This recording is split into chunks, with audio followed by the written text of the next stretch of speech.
I'm Merritt Calloway, 29, and the photo of me in a cobalt blue evening gown on the Eiffel Tower just hit 4 million views while my sister's wedding photos are being mass-reported for fraud. 2 months ago she banned me from her luxury Paris destination wedding, claiming my distracting appearance would overshadow her big day.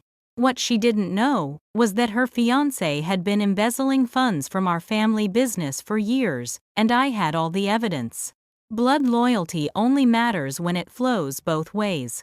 Hey everyone, before I dive into how my own sister betrayed me and what happened when karma finally caught up to her, drop a comment letting me know where you're watching from, and if you've ever had a family member stab you in the back, hit that like button, and subscribe to hear how I turned my wedding ban into the sweetest revenge ever.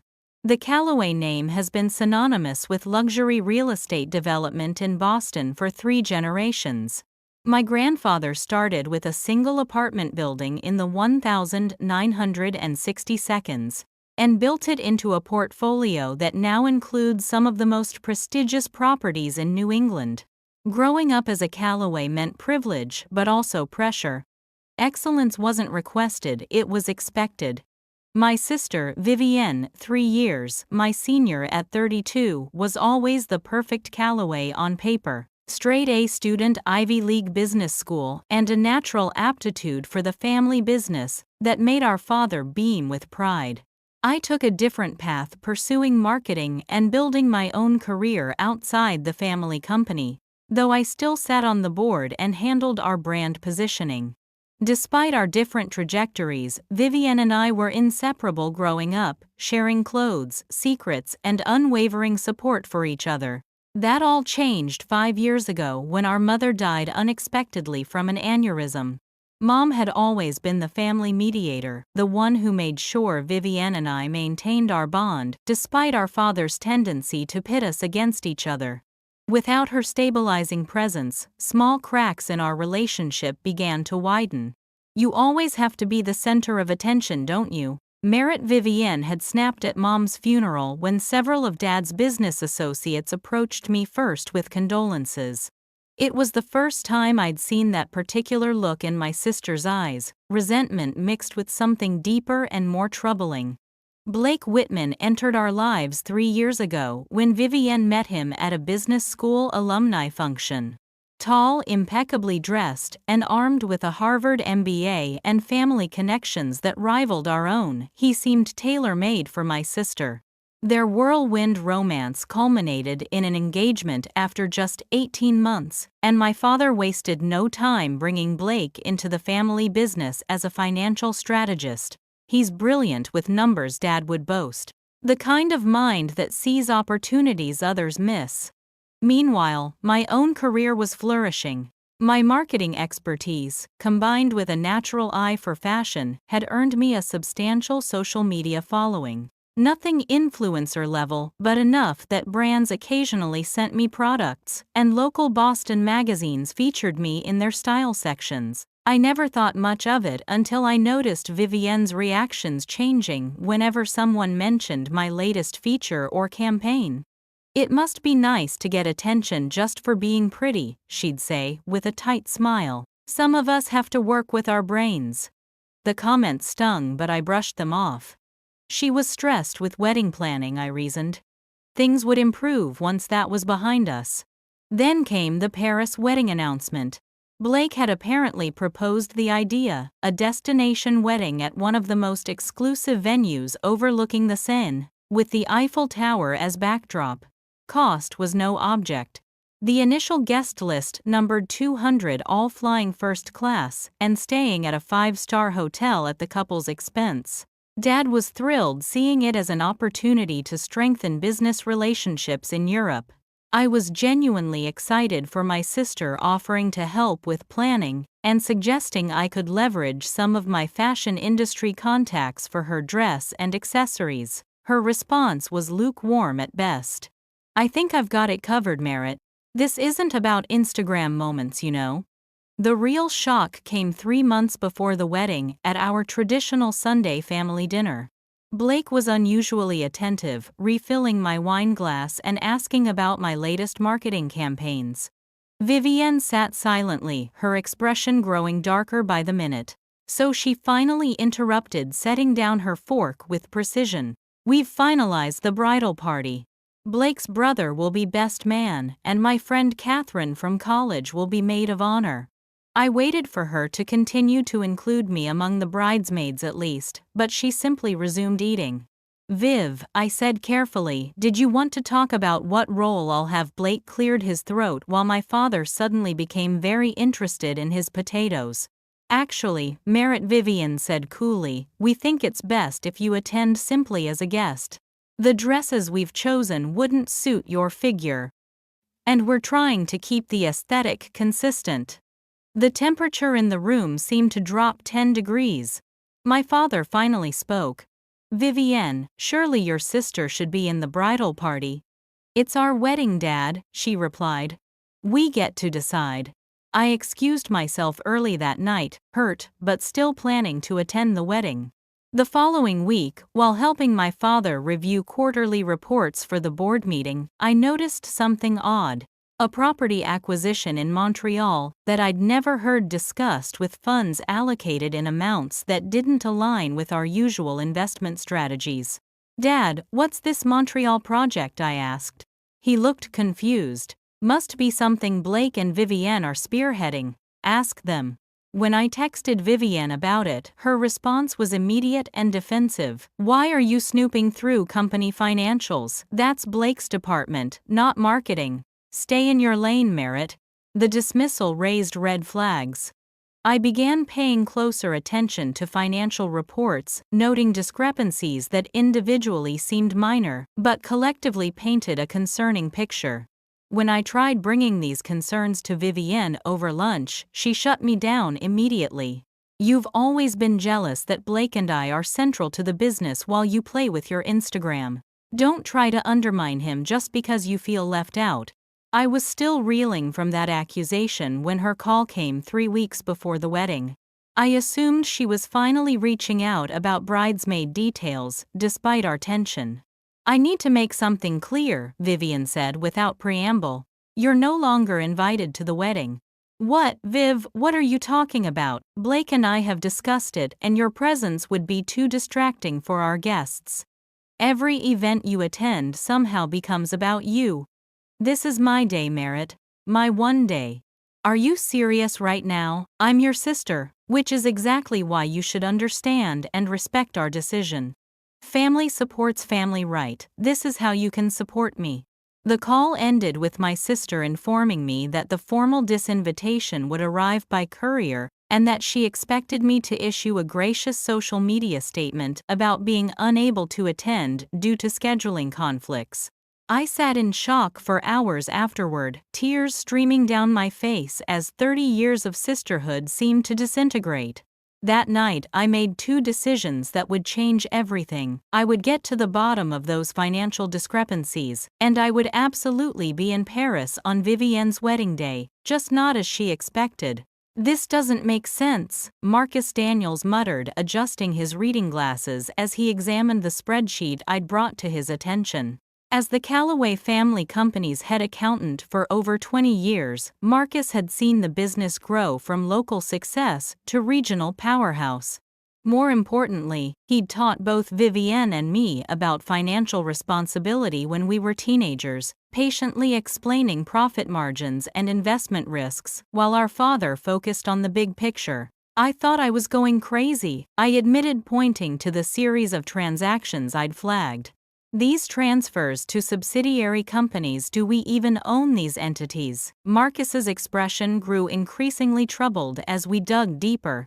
What began as an afternoon meeting in his modest office stretched into a late-night investigation spanning months of financial records. With each file we examined, a pattern emerged. Blake Whitman had been systematically siphoning funds from our family business for at least 3 years, disguising the transactions as investments in shell companies that ultimately funneled money back to accounts we couldn't yet trace. The board signs off on these, Marcus asked, disbelief evident in his voice. Dad trusts Blake completely. And these amounts individually don't raise flags, it's only when you look at the aggregate pattern that you see it. By midnight, surrounded by empty coffee cups and printouts, we had identified approximately $2.7 million in questionable transactions. The sophistication of the scheme was impressive. Blake had created a paper trail that would withstand casual scrutiny, layering legitimate-seeming international investments with carefully disguised personal enrichment. Merritt Marcus said gravely, "There's something else you need to see." He pulled up an authorization form for one of the larger transfers dated 8 months earlier. It bore 2 signatures, Blake's and Vivienne's. My stomach dropped. She knows I can't say for certain she understands what she's signing, but... He trailed off, the implication clear. My sister was at minimum turning a blind eye, at worst an active participant.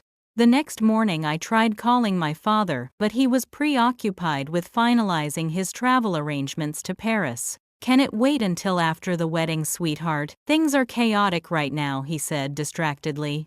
"Dad, it's about Blake." "I need you to listen. Blake's been a godsend with all these wedding costs," he interrupted. "Did you know, the venue alone was nearly $500,000. He's handling everything, letting me focus on our Boston developments." My warning died on my lips. Dad wasn't ready to hear it, especially not from the daughter who'd just been disinvited from the family's most significant event of the decade. That afternoon, a text arrived from an unknown number: "Stop digging unless you want the entire family to suffer. Some truths aren't worth the cost." I showed it to Marcus, who advised contacting the police, but what evidence did I have that this was from Blake?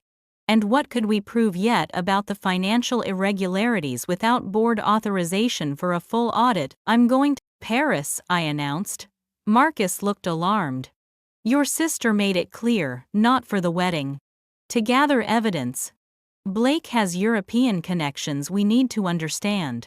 If he's embezzling, the money's going somewhere." 2 days later, I was on a flight to Paris, having told no one in my family about my plans. I'd reached out to Philippe Beaumont, our company's longtime legal counsel in France, who had helped establish our European presence years earlier. His response to my carefully worded inquiry was immediate: "We should speak in person. There are matters regarding recent investments that require attention." Philippe met me at a small café in the 7th arrondissement, far from the luxury hotel where my family would be staying. Distinguished with silver-streaked hair and impeccable French tailoring, he brought with him a portfolio that confirmed my worst suspicions. "These property acquisitions in Lyon," he explained quietly, "they were purchased at significantly above market value through a broker that appears legitimate but funnels excess funds to this holding company." He slid across documents showing a company registered in Blake's mother's maiden name. "There's more," Philippe continued. "Your sister's fiancé has been meeting with Bertrand Rousseau, our biggest competitor in the European market." I said, the pieces clicking into place. "He's planning to jump ship with our money and our proprietary development strategies." Over the next 2 days, with Philippe's connections and Marcus joining our investigation remotely, we constructed a comprehensive picture of Blake's betrayal. He hadn't just been stealing money. He'd been positioning himself to launch a competing development company, using the Callaway family's funds, contacts, and business intelligence. The total misappropriated funds now appeared closer to $4.2 million, a staggering amount that would impact our business significantly if not recovered. Most damning was what we discovered on day 3, offshore accounts, in both Blake's and Vivienne's names in the Cayman Islands, established 18 months earlier, containing just over $1.8 million. I sat in my hotel room that night, staring at the evidence we'd compiled. The wedding was just 4 days away.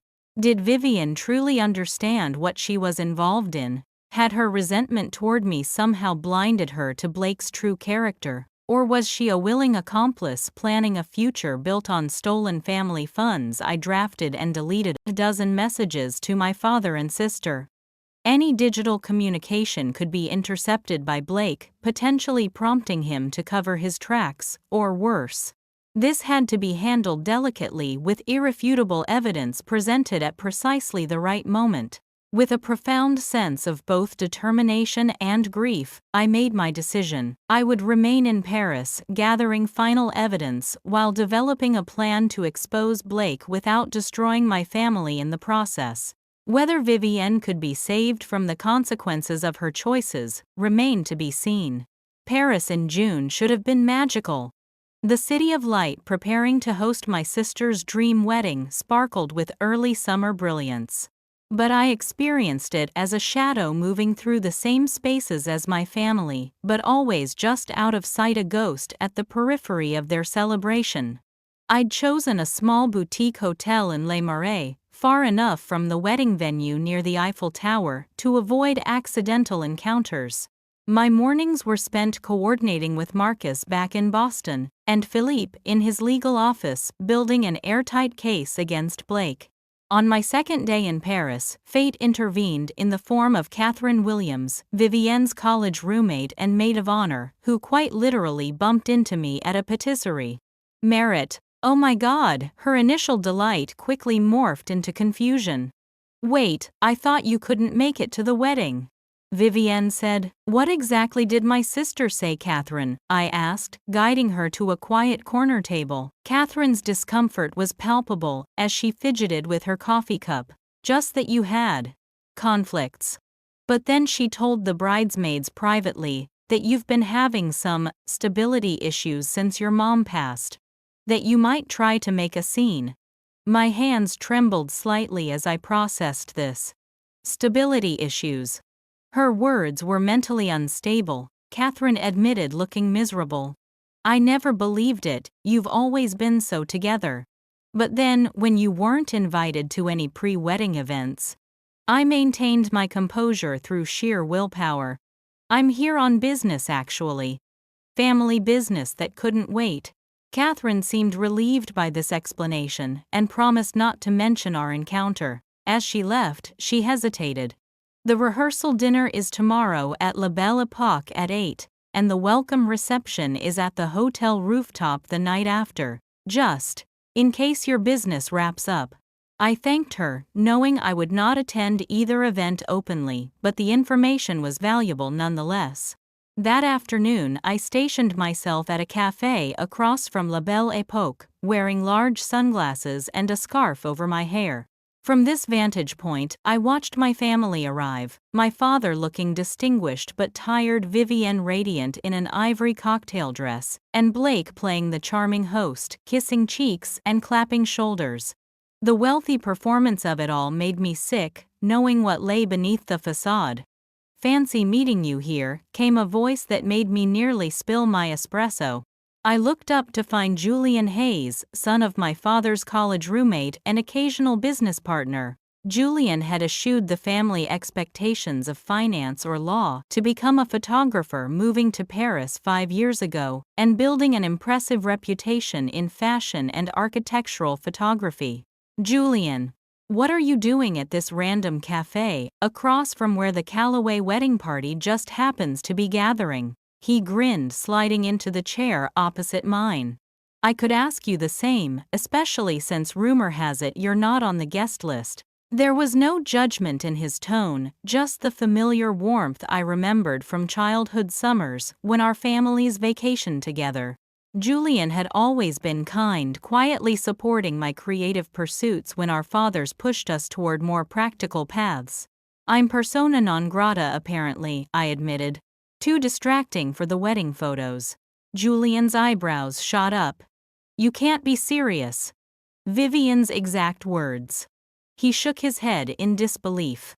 Well, this is awkward then because I'm shooting the wedding. Blake hired me last month, I assumed you'd recommended me. The coincidence was almost too perfect. Julian, I need to tell you something, but it has to stay absolutely confidential. Over the next hour, I shared the evidence we'd gathered against Blake, watching Julian's expression shift from skepticism to concern to anger. I've been getting bad vibes from them during the pre-wedding consultations, he admitted. Blake haggles over every cent with vendors but throws money around for himself. And the way he talks to Vivienne when he thinks no one's listening. He shook his head. Not good. I need to expose him, but I need to do it right, I explained. My father needs to see the evidence directly, and we need to minimize public fallout for the company's sake. Julian thought for a moment. I have an assistant shooting with me. He could focus on the ceremony while I document other things. You'd risk your commission. His smile was grim. Some things matter more than money, Mayor.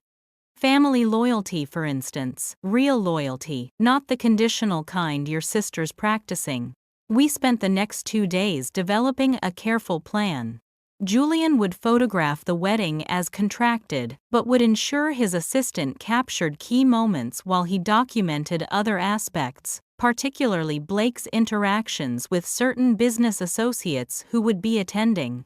Meanwhile, I continued gathering evidence and finalizing our case. The day before the wedding, I had a close call. I'd gone to the wedding hotel's business center to print final documents when I heard Blake's distinctive laugh approaching. I barely managed to gather my materials and slip into an alcove before he rounded the corner with 2 men I recognized as European investors. The Callaway portfolio is just the beginning, I heard him say. After tomorrow, we'll be positioned to move on the Saint Germain properties with resources they don't even realize we have access to. My blood boiled at his brazen discussion of what was clearly planned corporate theft, but I remained hidden until they passed. Later that evening, from a discreet table in the hotel bar, I watched my father entertaining wedding guests, looking proud but exhausted. Blake kept him well supplied with scotch while deftly fielding business questions on his behalf. The manipulation was so obvious now that I knew what to look for. That night in my hotel room, Julian arrived with the final piece of our plan. Tomorrow, while they're saying their vows, he said you should do your own photo shoot. What are you talking about? He grinned. I have a few hours free before the reception. What if Boston's most stylish marketing executive happened to do an impromptu fashion shoot at the Eiffel Tower, same backdrop as their wedding photos, but with you stealing the spotlight? Seems like poetic justice considering why you were banned. The idea was deliciously petty and perfectly aligned with the woman Vivienne believed me to be attention-seeking and self-centered. What my sister would never understand was that I'd only be using that perception as cover for the real justice about to unfold. I have the perfect dress, I said, thinking of the cobalt blue Dior gown I'd originally purchased for the wedding. But who'll take the photos if you're shooting the ceremony? My friend Sophia owes me a favor. She's even better than I am at fashion photography. As Julian left, I received final confirmation from Marcus. The total embezzled from Callaway Developments was $4.27 million, with clear evidence of both Blake and Vivienne's involvement. The complete file had been prepared for my father and the board, with copies secured by our attorneys. Tomorrow, while Vivienne and Blake exchanged vows, their carefully constructed house of cards would begin its collapse, and I would be at the Eiffel Tower dressed in blue waiting for the moment to strike. Dawn broke over Paris with picture-perfect clarity, the universe's cruel gift to a bride whose perfect day was about to implode. I stood at my hotel window watching the early morning light paint the rooftops gold, feeling strangely calm despite the storm I knew was coming. My phone buzzed with a text from Julian's ceremony at 2 p.m. Your shoot at 3 p.m. Reception chaos, scheduled for 6 p.m. I smiled, despite myself. Julian's dark humor had been unexpected, but welcome throughout this ordeal. Over the past few days he'd become my confidant and co-conspirator, bringing an element of control to a situation that had initially left me feeling powerless. While Vivienne was surely being attended to by a glam squad in her luxury suite, I prepared alone, carefully applying makeup that would photograph flawlessly in natural light. My hair I styled in loose waves, more relaxed than the tight updo Vivienne had planned for her bridesmaids. Every choice was deliberate, the embodiment of the effortless beauty my sister had always resented. The cobalt blue Dior gown had been an extravagance, my one splurge, when I'd still expected to attend the wedding. Its deep color made my eyes appear almost violet, the silk crepe material flowing like water with each movement. It was simultaneously elegant and eye-catching, exactly what Vivienne had feared I'd wear. At noon I received my first update from Julian's assistant Andre Bride, looking tense. Groom had private call that turned heated. Your father asking where you are. My heart clenched at the mention of Dad. I hadn't spoken to him directly since arriving in Paris, knowing he was too deeply enmeshed in wedding preparations to properly process what I'd discovered. The evidence package Marcus had prepared was scheduled to arrive in his hands during the reception, giving him time to review it away from the immediate ceremony. By 1:30, I was in a taxi heading toward the Eiffel Tower, the opposite direction from the elegant 16th arrondissement church, where Vivienne and Blake would exchange vows. Sophia, Julian's photographer friend, met me at Trocadero Gardens, her professional demeanor briefly slipping when she saw me in the blue dress. Mon Dieu, they banned you because you're too beautiful. Your sister must be very insecure, she remarked, adjusting her camera settings. It's complicated, I replied, unwilling to share the full story with someone outside our trusted circle. At precisely 3 p.m., when I knew Vivienne and Blake would be in the middle of their ceremony, Sophia began directing me through poses against the iconic Parisian backdrop. The Eiffel Tower soared behind me as I moved with practiced confidence, channeling years of observing professional models during marketing campaigns. Magnifique Sophia called as tourists began to notice our impromptu shoot. Several stopped to watch, phones raised to capture their own images of the scene. The light is perfect with your dress. What had begun as a small act of rebellion quickly evolved into something unexpected. A young woman approached, asking in halting English if I was a celebrity. Before I could answer, someone else recognized me from my modest social media presence. You're Merritt Calloway, I follow your style posts. Within 30 minutes, a small crowd had gathered. Sophia, ever the professional, used the attention to create even more dynamic shots, incorporating the growing audience into the background, as I posed on the steps with the tower framed perfectly behind me. My phone buzzed in my clutch. Julian. You need to check your messages, he said without preamble. Things are happening faster than we planned.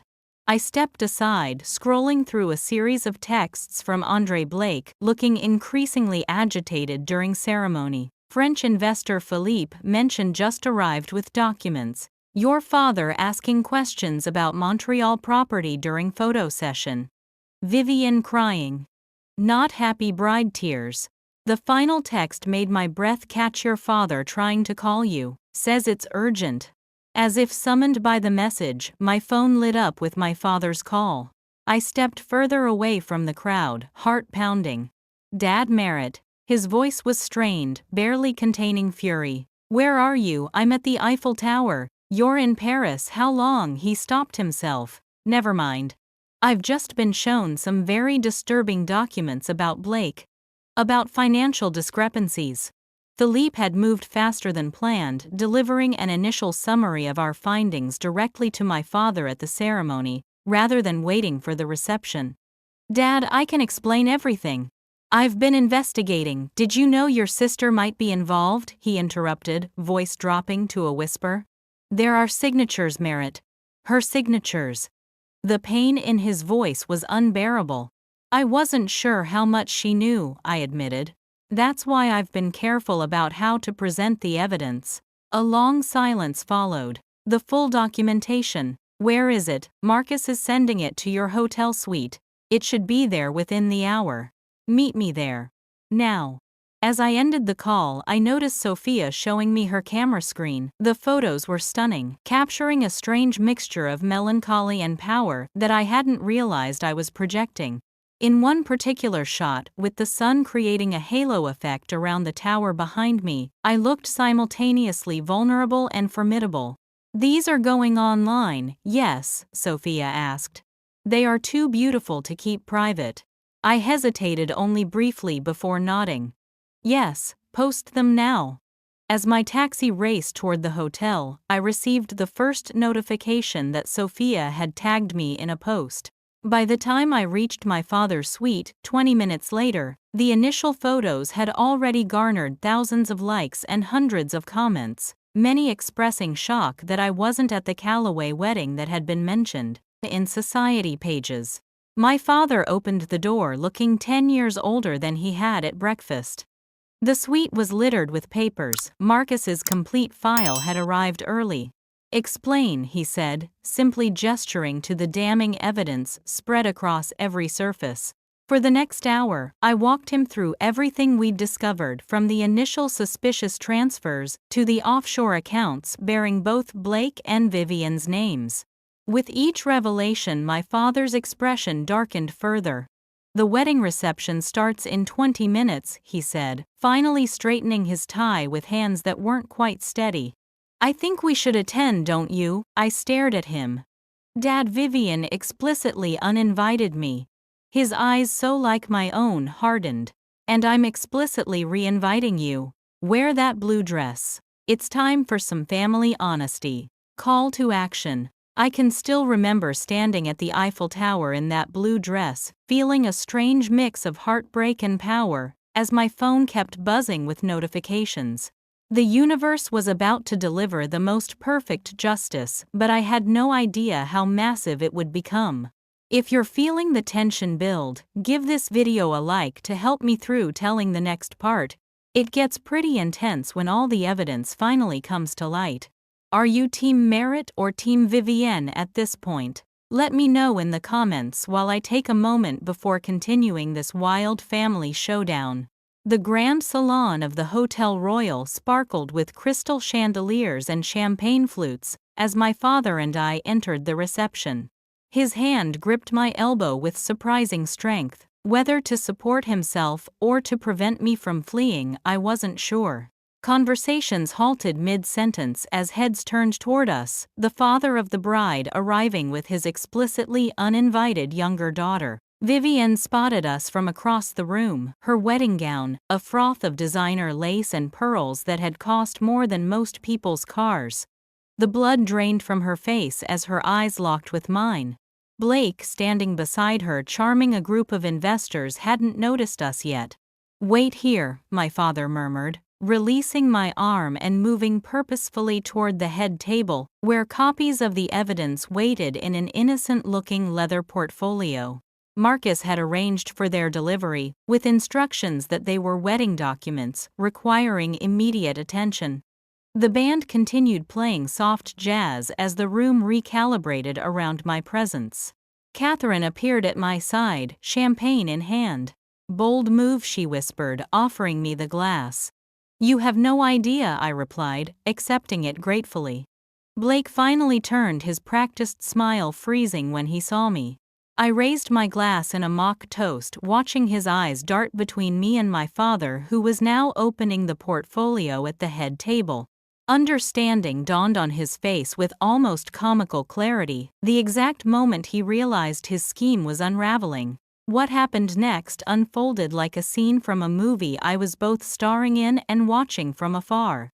Blake moved swiftly toward my father, attempting to intercept him, but was blocked by Philippe, who had positioned himself strategically nearby. Vivienne, sensing disaster, hurried after her new husband, only to be stopped cold when my father's voice cut through the ambient music.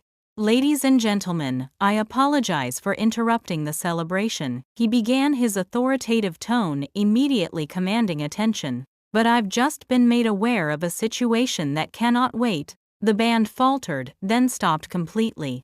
In the sudden silence, my father continued. "It appears that my new son-in-law, with the possible knowledge of my daughter, has been systematically embezzling from our family company to the tune of $4.2 million. Gasps rippled through the assembly. Blake's face contorted in fury as he lunged forward. "This is absurd. Charles, you're making a scene based on what? Some bookkeeping questions on your daughter's wedding day." My father's response was to hold up a specific document, the offshore account statement, bearing both Blake and Vivienne's signatures. Is this your signature authorizing the transfer of $750,000 to a Cayman account? Blake and Vivienne, is this yours beside it? All eyes turned to my sister, whose expression cycled rapidly through shock, anger, and then most devastatingly calculation. Daddy, whatever Merritt has told you, Merritt has told me nothing that the evidence doesn't confirm, he interrupted. Did you know what he was doing, Vivienne? The silence stretched painfully as Vivienne looked desperately between her father, her new husband, and me. In that moment I felt a surprising surge of pity. My sister, for all her advantages, had always sought validation through external measures. The perfect grades, the perfect career, and now the perfect husband who turned out to be perfectly corrupt. I didn't understand the full extent, she finally said, voice barely audible. Blake said it was aggressive tax planning, normal business strategy. Blake's face darkened. You're throwing me under the bus. After everything, after stealing from my family, Vivienne's voice rose as the fragile facade finally shattered. You told me those accounts were legitimate business holdings. You signed the papers, Blake hissed. You never questioned where the money for this came from. He gestured wildly around the opulent reception.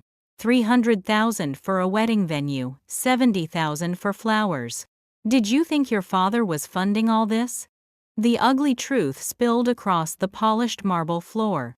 Blake had been using stolen company funds to finance their extravagant wedding and lifestyle, with Vivienne choosing not to examine too closely where the money originated.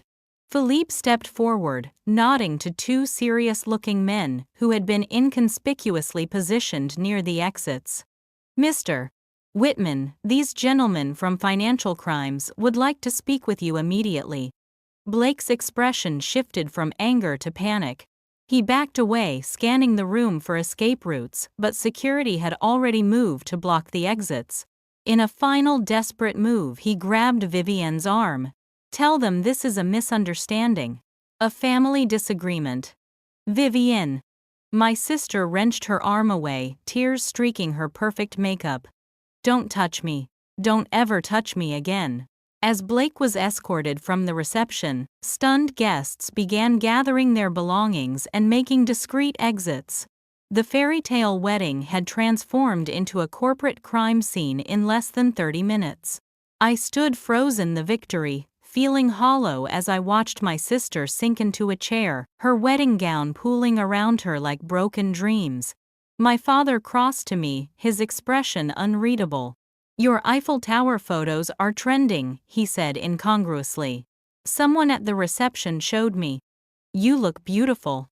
Before I could respond, my phone began buzzing incessantly, notifications pouring in as Sophia's photos spread across social media, amplified by the emerging story of the dramatic wedding implosion. The contrast was creating exactly the narrative I might have orchestrated for maximum impact. The shunned sister, resplendent in blue at the Eiffel Tower, while the perfect wedding dissolved into scandal. Vivienne's phone must have been exploding similarly, because she looked up from it with fresh horror. You planned this, she said, eyes wide with realization. The timing of the photos, the evidence. You calculated this public humiliation. No, Viv. I planned to protect our family business from your husband's theft. The public part is all you're doing. You're the one who banned me from the wedding because I might be too distracting. Karma just has a sense of irony. She stood abruptly, swaying slightly. I need to get out of here. Vivienne, wait, my father called, but she was already rushing toward the exit, brushing past remaining guests without acknowledgement. My phone rang. Julian. I'm seeing the photos explode online, he said, when I answered. And rumors are spreading about Blake being taken by authorities. Are you okay? I don't know, I answered honestly, watching my father fielding questions from concerned family friends. It needed to happen, but it's still your family. I understand. His voice softened. Do you want company? I surprised myself by saying yes. Later that night, as social media erupted with speculation about the Callaway wedding disaster, and my Eiffel Tower photos surpassed 1 million views, Julian and I sat in the quiet of my hotel room. My father had retreated to his suite with strict instructions not to be disturbed, and Vivienne wasn't answering calls or texts from anyone. "What happens now?" Julian asked, as I scrolled numbly through notifications. "I don't know," I admitted. "We've stopped Blake from stealing more money, but the damage to the family." I couldn't finish the sentence. Julian gently took my phone and set it aside. "Some things need to break completely before they can be rebuilt properly." As I fell into exhausted sleep that night, I wondered if my family was one of those things, and whether any reconstruction was even possible after today's demolition. I woke the next morning to 2.8 million views on my Eiffel Tower photos, and 17 missed calls, 5 from news outlets, 4 from my father, 3 from Marcus, 2 from Julian, and remarkably 3 from Vivienne. The viral explosion had exceeded anything I could have anticipated, with number Callaway wedding drama and number blue gown revenge trending across platforms. My phone rang again, as I was trying to process the overnight transformation of my personal family drama into public entertainment. Julian's name flashed on the screen. "Turn on CNN International," he said without preamble. The business news segment was featuring a story on corporate embezzlement exposed at Society Wedding, complete with photos of Blake being escorted from the reception, and jarringly my Eiffel Tower photoshoot juxtaposed alongside. The younger Callaway sister, reportedly banned from the wedding for being too distracting, conducted her own photoshoot at the Eiffel Tower during the ceremony, the reporter explained. Sources claim she was instrumental in uncovering the financial fraud that led to her new brother-in-law's detainment by French authorities. I muted the television, feeling suddenly nauseated. "This isn't what I wanted." "What did you expect?" Julian asked gently.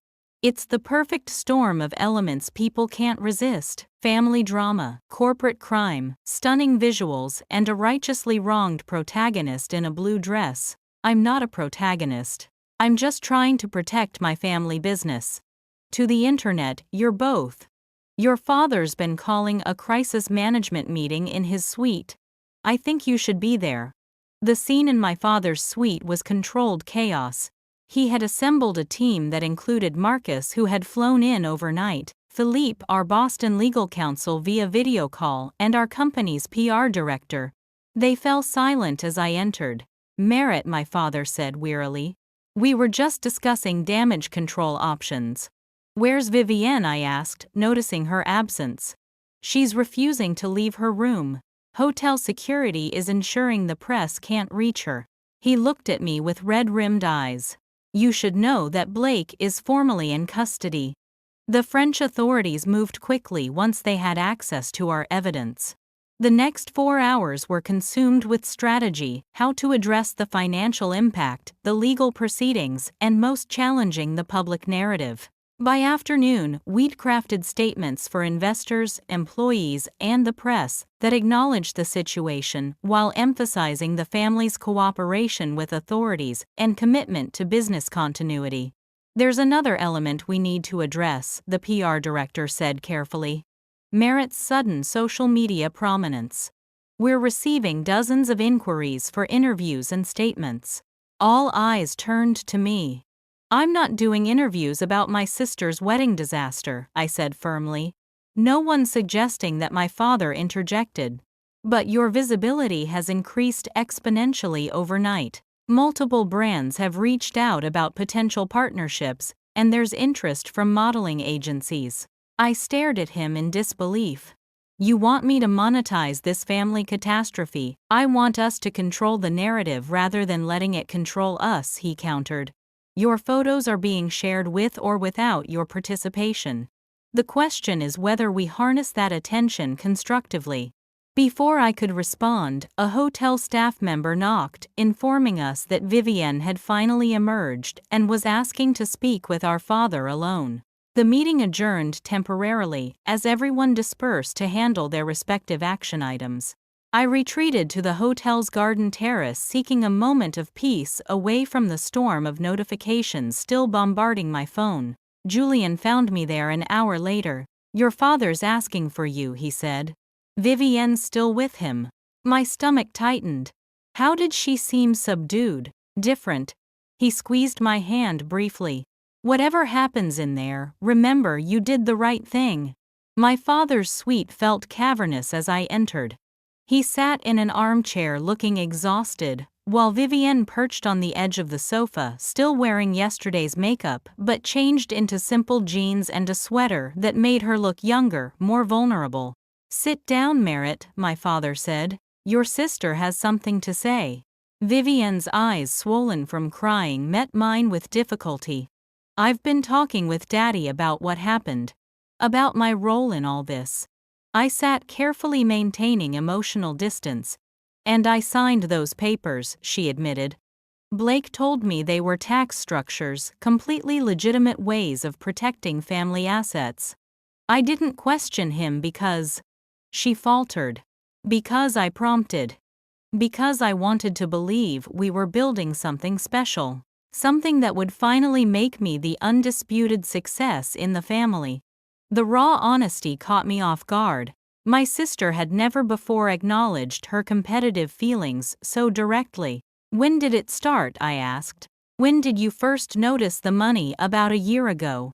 The deposits into our personal account seemed large, but Blake said they were returns on special investments he'd made with his portion of company profits. Her hands twisted together. I think I knew something wasn't right, but confronting it meant losing everything I thought we were building. My father cleared his throat. "Vivienne has agreed to full cooperation with the investigation. She'll be making a formal statement to authorities this afternoon." "Will she face charges?" I asked, directing the question to him rather than her. "That remains to be seen. Her cooperation will help, as will the fact that Blake clearly orchestrated the scheme. But there will be consequences, Merritt. For all of us." The three of us sat in heavy silence, the Calloway family fractured in ways that seemed impossible to repair. Then, unexpectedly, Vivienne spoke again. "Your photos are beautiful," she said quietly. "The blue dress. You look radiant." The comment, so incongruous amid our family crisis, startled a laugh from me. "That's what you're thinking about right now." A ghost of a smile touched her lips. "Isn't it ironic I uninvited you because I was afraid you'd outshine me? Now my wedding will forever be overshadowed by your photos and Blake's arrest." "I never wanted that, Viv." "Didn't you?" she challenged, but without malice. "Be honest. Part of you wanted me to pay for shutting you out." I considered denying it, then decided on truth. "Yes. I wanted you to regret treating me that way. But I didn't want." I gestured vaguely, encompassing the disaster our family now faced. "I think," my father interjected gently, "that we've all made mistakes here. The question is whether we can move forward as a family."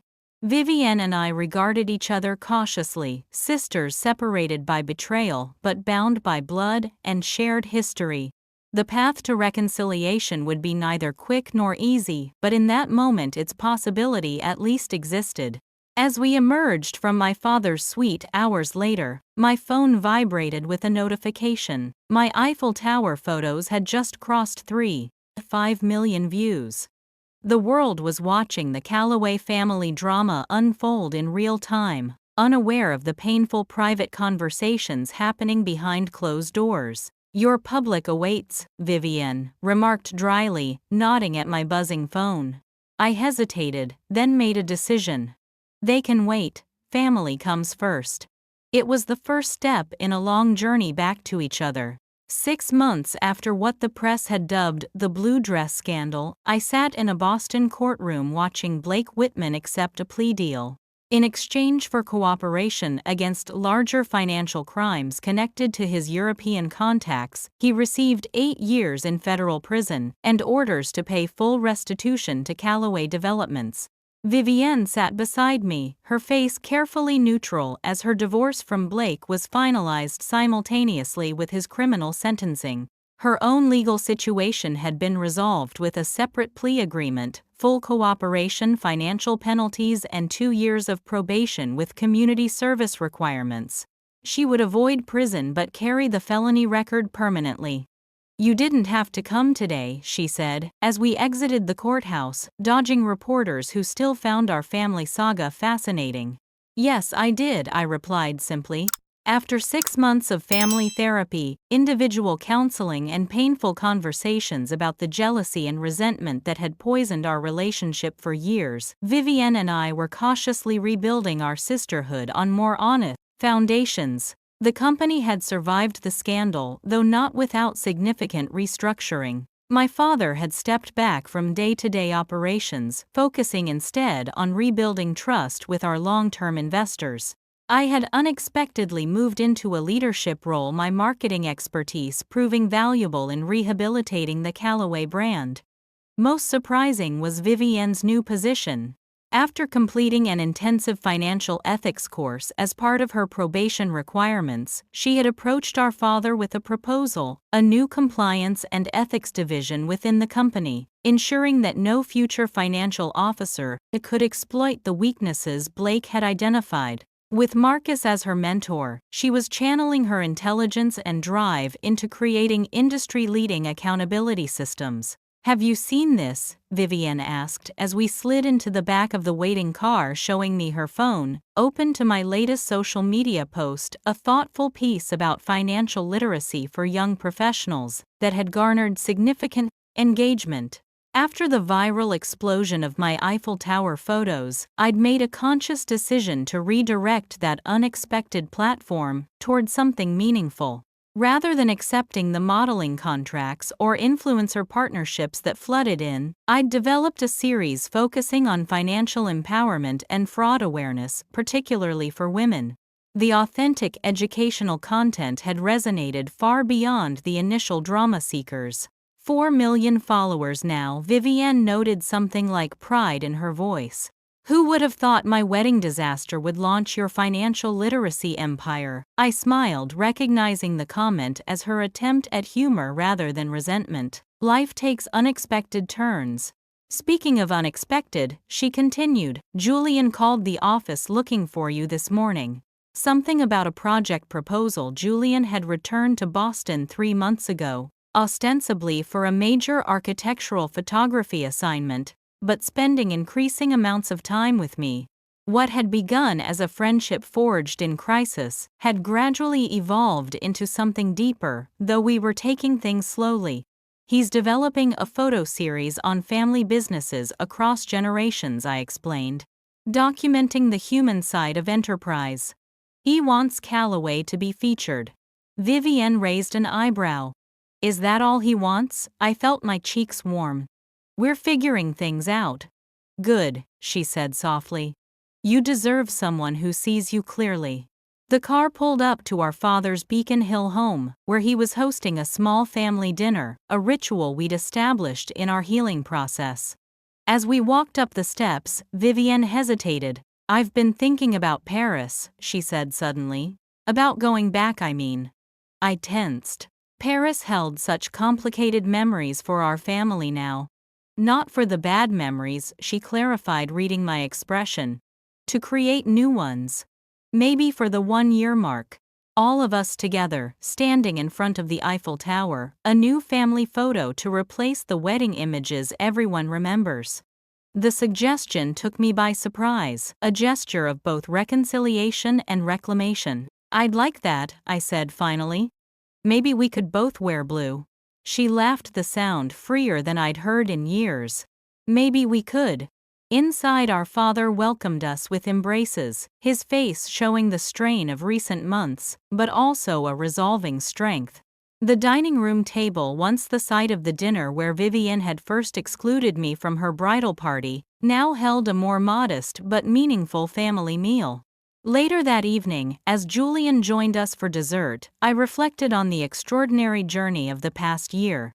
From the devastating wedding ban to the public exposure, from viral fame to family healing, each painful step had led us to a more authentic place. The Calloway family had been forced to confront the shadows we'd allowed to grow between us, the competitions and resentments that had created fertile ground for someone like Blake to exploit.